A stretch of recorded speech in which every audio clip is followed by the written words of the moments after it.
Hello there, everyone. My name's Gordoth Enodious, and this is Starbound.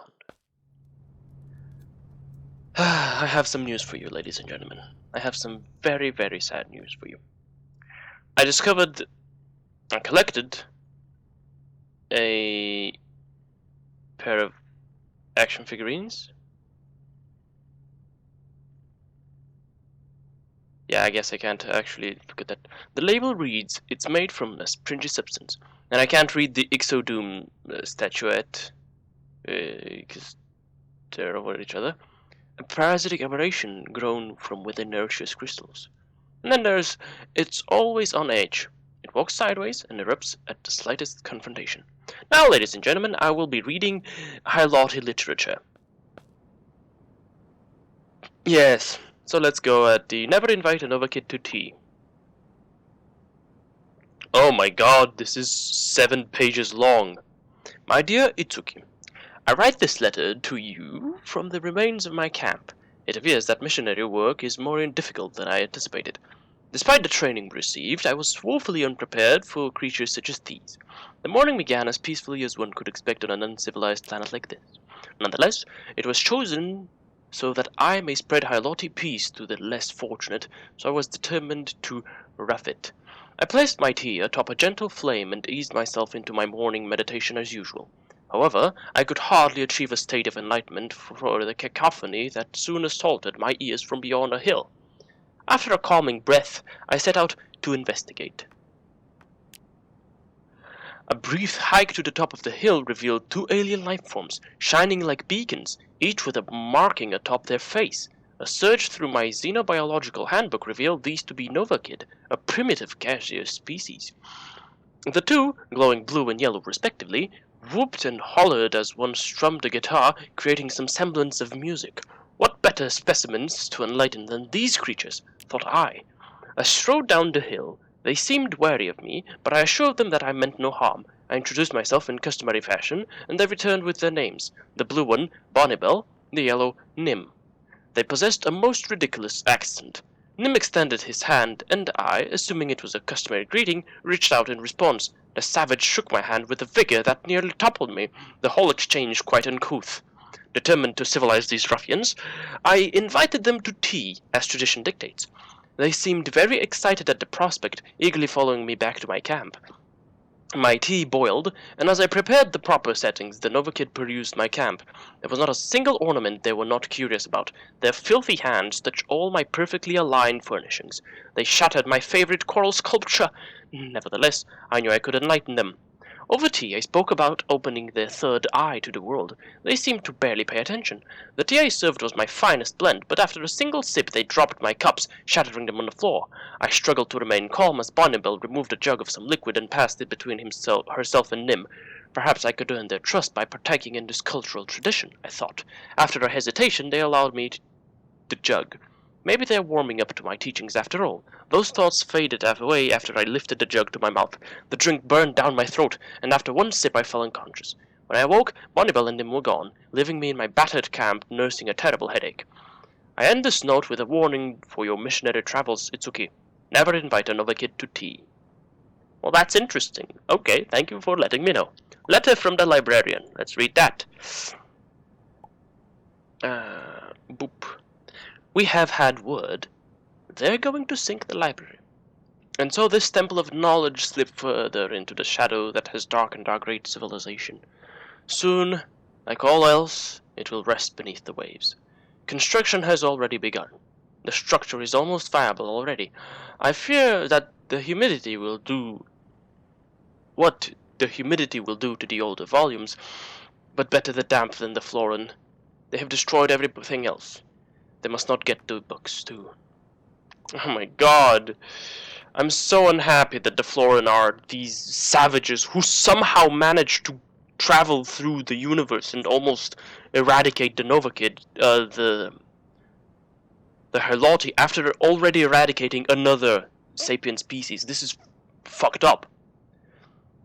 Official notice. While we welcome scholars to the newly rediscovered Grand Pagoda Library, we ask that all visitors take care within the building. We entreat you not to handle the more fragile books, and beseech you not to enter areas that are clearly unsafe. We would like to remind our learned kin that common sense is just as important as wisdom. Let's read the salvage plans. The plans on restoring the Grand Pagoda Library. Regarding the Grand Pagoda Library, structural integrity is broadly good, though some failsafes have been triggered by damage. The majority of the library and its contents are intact. Our estimates suggest 60% of the library is in good condition, while 25% is in poor condition, and only 15% severely poor. With the modern techniques available to us, repair and construction should take little time. Then we will be able to bring in the binders and restorers, and soon enough hire a new librarian. What about those... okay, yeah. We're good. Let's read Freedom! Ship is prepped. I hear it humming. Pulse is pounding. Heart is thrumming. Many Nog guards are close behind. Fear and panic floods my mind. Light grows green. I waste no time. Punch the throttle. Do the crime. Neon signs are rushing past. Obey Big Ape or be outcast. I know I never can return, but as the warp drive starts to burn, I vow to set my people free from the life of slavery. I cannot leave them behind bars while I am free, bound for the stars. Okay, interesting. Freedom. Beef Jeff's book of poetry by Peels. So this is written by Hylotl, and it's Hylotl poetry, but it's on the subject of Apex culture. That's interesting. I like this. The poem is also pretty nice. Let's read Ironbeak's journal. I only wanted to use the microwave. For the past 3 days, I'd been heating my food over the barrel fires smoldering in the cargo hold, though, truthfully, I have yet to encounter a part of this Leviathan ship that I would not qualify as part of the cargo hold, but this made everything taste of gasoline. Or maybe the gasoline taste was psychological. The only way to know was to find the microwave, to which the captain had given me very particular directions, through the galley's ventilation shaft, past the third broken television, left at the skeleton. But all I saw when I arrived at the derelict crawl space was an arcade cabinet that appeared to have been dragged through a grease fire. Upon inspection, however, I noticed the word popcorn crudely etched over a button previously labeled insert coin. You get what you pay for, I guess. It's not a raw deal, considering I had nothing with which to pay passage out of this star system except a promise to earn my keep. Better than the alternative imprisonment, execution, or worse on Abos. It's just that I hadn't expected to need a handgun to protect myself from crocodiles on my way to the lavatory. I'd expected to be working among a crew of fellow travelers, given the ship is large enough to house a hydroelectric dam. But I soon discovered its only occupants were the captain and myself, and our journey through the Horsebutt Nebula would take weeks, as we made hundreds of inexplicable pit stops to excavate asteroids and expand the complex garbage ecosystem of the ship's interior. Maybe there had been a crew, once, I thought, before the crocodiles. I opened the cabinet's coin door and placed a bowl of uncooked pearl peas inside. When I pressed the button that once read insert coin, a fan word and a maze appeared on the ancient cathode ray screen. I waited, but nothing seemed to happen. Experimenting with what remained of the joystick revealed it worked to navigate my invisible avatar through the labyrinth. At first I was entertained by what seemed like a pleasant distraction. Then the game took a sinister turn when I noticed a menacing shadow following me through its hallways. The maze provided no weapons, and when I attempted to flee, the shadow appeared on the opposite wall, growing ever larger. Only when I left the sound in my belly low, stuttering creak like a buckling girder, did I realize the shadow was not digital. The crocodile's growl preceded its charge from the ventilation shaft and gave me just enough time to unload my pistol down its throat. Perhaps turning myself in the Stargazer militia would have been easier, I reflected. Not as rewarding, though. The arcade machine chimed. When I pried the coin door open, waves of popcorn erupted from it and cascaded across the sticky floor. All things considered, it didn't taste half bad. Nice, ladies and gentlemen, nice. Alright, let's read the private journal of the Ocassus cult leader, known as Nox's Journal. This is Human Codex. Alright. The universe is ours by rights. It belongs to the humans. The Akas's members might not understand much, but at least they grasp that. They exult in their supremacist rhetoric and scamper around spreading their hate, but they just can't fathom the genesis of what's happening here. Still, better an army of morons than no army at all. Esther would understand if she could only see past her flawed imaginings. People have a way of letting their own agendas blind them. She's an adult fool, obsessed with unity and harmony, and completely unable to see what's right in front of her. She'll learn. My old teacher will learn. She's a nice deep bug in the path of an avalanche. The Pledge of the Scholar. Let's read that one. As scholars, we abide by this covenant, to garner knowledge and shoulder its weight, to study what has passed in order to remember, to act as wardens and as stewards. This is our solemn oath, that we will not transgress, for knowledge is truth, and truth is enlightenment. The evolution of the Hylotl. As Hylotl were originally a land-dwelling species, our biology has undergone rapid evolutionary changes in the several thousand years since adopting a subaquatic lifestyle. This is possible due to our naturally fast genetic metabolism, short lifespan, and frequent generational turnover compared to other life forms.